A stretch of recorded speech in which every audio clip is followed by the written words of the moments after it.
something right now. Oh, Stephen A., he loves Kobe Bryant. He barely says anything. Yes, I do love Kobe Bryant, but that's not why I barely said anything about him. You know why? Because here was his JC. Here's it, John. Let me say something wrong about Kobe. I'm going to have a problem. I'm going to have a problem. I'm telling you right now, I'm going to have a problem. Kobe will pick up the phone in a heartbeat. What the hell did you just say? I know I didn't just hear you say that. Isaiah Thomas, oh my God. I'm talking about the two-time NBA champion, the Hall of Famer that works on TNT and NBA TV. Oh my God. Don't let me utter a word about him. He's got my address. Shaq, same thing. Barkley, same thing. In terms of today's current players, I can't even count them. You don't hear me say that about Dave. Let me misquote D. Wade.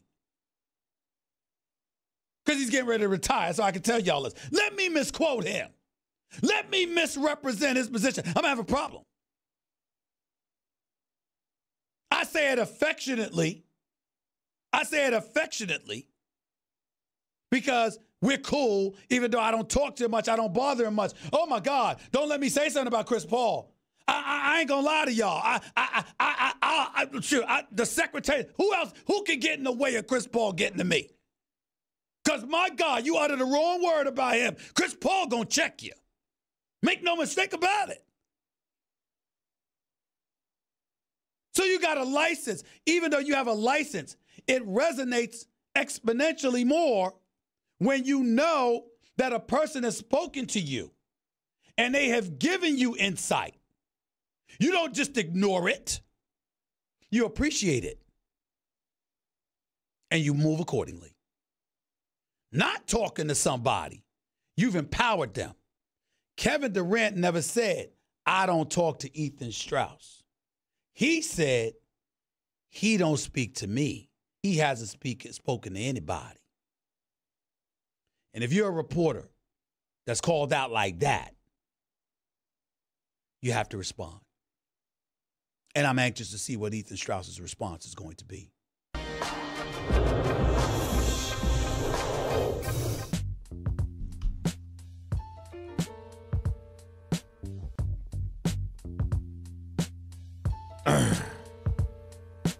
Get triple action protection for optimal engine performance with Shell V-Power Nitro Plus premium gasoline.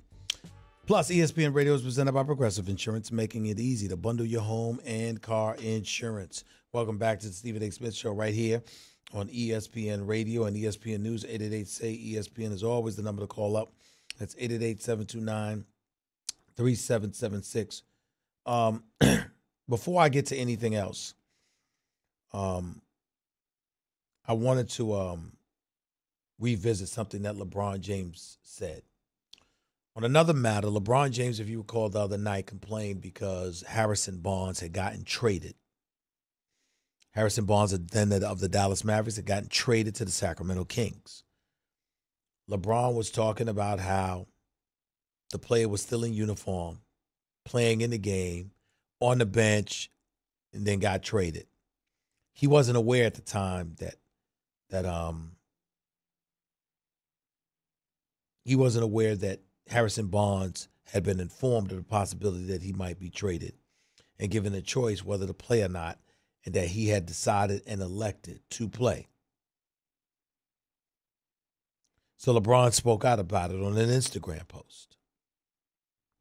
And to paraphrase, because I don't have the Instagram post in front of me at this particular moment, to paraphrase, what LeBron James was saying is that he's good with the owners handling their business, just like he's good with the players handling their business. Just call it fairly if you're in the public, if you're the public. Don't sit up there and say it's just business when it comes to teams and ownership groups. But treat the players like pariahs. Treat the players like pariahs if indeed they exercise their rights and their power, and they want something different for themselves as well. That's what he was saying. And then he felt the need to clarify it further because people were essentially misconstruing what he was trying to say. And LeBron felt the need to address it on that level. Let me take it from there and tell you where I stand. LeBron James was trying to say something, in my opinion, that is very, very difficult for the modern day athlete to say, particularly the black athlete. They have a problem because everybody's thinking about monetizing their brand, building their brand, not compromising their bottom line, et cetera, which I respect and understand. But essentially what they did was go about the business of trying to politically correctly state something that most of them feel. LeBron didn't say it. He didn't want to say it. So I'll say it for him. Ladies and gentlemen, the black athlete is treated differently. Even a superstar like LeBron James, who, by the way, if you recall, had racial epithets spray painted on his gate in Brentwood, California, about a year ago. Remember that? You have an abundance of people in the United States of America who believe that you wouldn't be worth a damn thing if you didn't know how to dribble a basketball or catch a touchdown pass. So the mentality is that you should be grateful for what you have. You should be thankful for what you have, as opposed to being recognized for being the great talent that you are, who put in the hard work along the way to earn everything you have. And because people view you in a fashion that's not indicative of that, and recognizing the obvious luck associated with such benefits, because luck always plays a role in those who are fortunate enough to, quote unquote, have it all. You have a vast majority of American citizens who believe that these athletes should be grateful and these athletes should be thankful.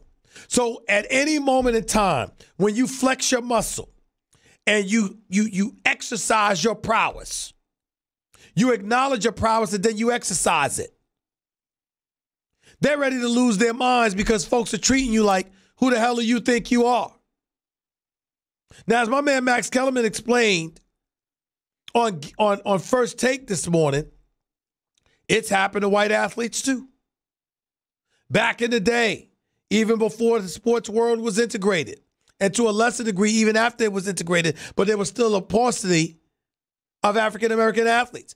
You had white athletes who were subjected to the same kind of quote-unquote bullying tactics, whether it be by ownership or by the fans themselves, speaking about how they should appreciate the position that they're in. So nobody is trying to acknowledge, nobody is trying to avoid or to cover up the fact and the reality that white athletes have to go through that too. But in the end, what it comes down to is this. And we've said this often. I'm going to give you some insight into how a vast majority of, because I can't speak for everybody, but I'm a black man and I know what black folks feel a lot more often than not. And there's a saying that if folks want to admit it, they'll call up here and acknowledge I'm telling y'all the truth. There's this belief in the black community, and some people will word it differently, but the theme, the mentality, the belief is the same. And here it is. When white folks catch a cold, black folks catch pneumonia. To paraphrase, ladies and gentlemen, what that means is no matter how difficult and desolate circumstances may be, but in this particular case, for the purposes of this discussion, for the white athlete, it is always more difficult for the black athlete. Always. Ladies and gentlemen, we have a collective bargaining agreement where it calls for minimizing the amount of salary you can make. It exists in football. To a lesser degree, it exists in basketball. Does it exist in baseball? How about tennis? How about golf?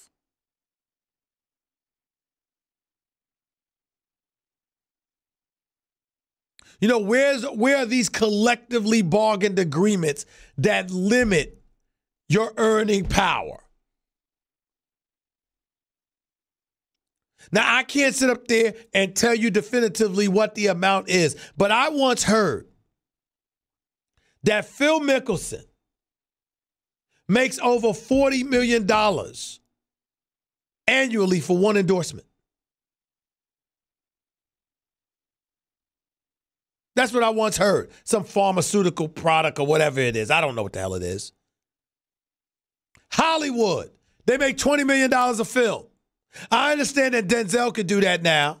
I understand that Will Smith and Martin Lawrence did it with Bad Boys. Who knows what the hell Morgan Freeman is making, or Samuel L. Jackson for that matter. But I got news for you, ladies and gentlemen. When you look at those guys in Hollywood, you hear anybody talking about them? But let an athlete tell you he wants out. Yeah, I signed this contract, but you know what? I'd rather go elsewhere. No, I don't feel like coming back. Holy hell is raised. Let a black athlete tell you, you know what? I'm really not interested in school. I'm here to play professional sports and make as much money as I can while I can. Folks will be up in arms. But you know what? When it was Bryce Harper getting homeschooled and literally trained to be a professional baseball player by his own daddy, nobody said anything. These are the kind of things that folks like LeBron and others speak about or feel, but would never articulate in the way that I just did. Unless, of course, you catch LeBron James on The Shop, his show on HBO, which usually is very, very compelling television. I'm just saying, something to think about. Because for him to feel the need to speak about that in the year 2019 should tell you something. Not just about how far we've come, but still how far we need to go before folks are perceived differently. Just thought I'd throw that out there. 888-SAY-ESPN. That's 888-729-3776. You're listening live to the Stephen A. Smith Show, ESPN Radio, ESPN News. By the way, fellas, today marks the 6-day countdown until Valentine's. For those putting off buying a gorgeous bouquet from my friends at 1-800-Flowers.com, do me a favor, please. Take care of it today. Because right now, when you order early, you'll get 18 red roses for $29.99. Or upgrade to 24 red roses for $10 more. To order 18 red roses for $29.99 or upgrade to 24 red roses for only $10 more, go to 1-800-Flowers.com. Click the radio icon and enter code Stephen A. That's 1-800-Flowers.com, code Stephen A. That's with a PH, not a V. Hurry up! This offer expires today. To your calls and more in a minute, hopefully before my man Maurice Bernard. Sonny Corinthos on General Hospital, by the way, comes on the show. Don't touch that dial. You're listening live. Stephen A., ESPN Radio, ESPN News. Learn what affects your credit scores and what you can do to improve them with Credit Karma. Maybe you need to dispute an error in your credit report, or you're paying too much interest. Credit Karma can help with that. Visit CreditKarma.com or download the app now. That's CreditKarma.com. Get the giant junior bacon cheeseburger meal for just $5 at participating Wendy's for a limited time.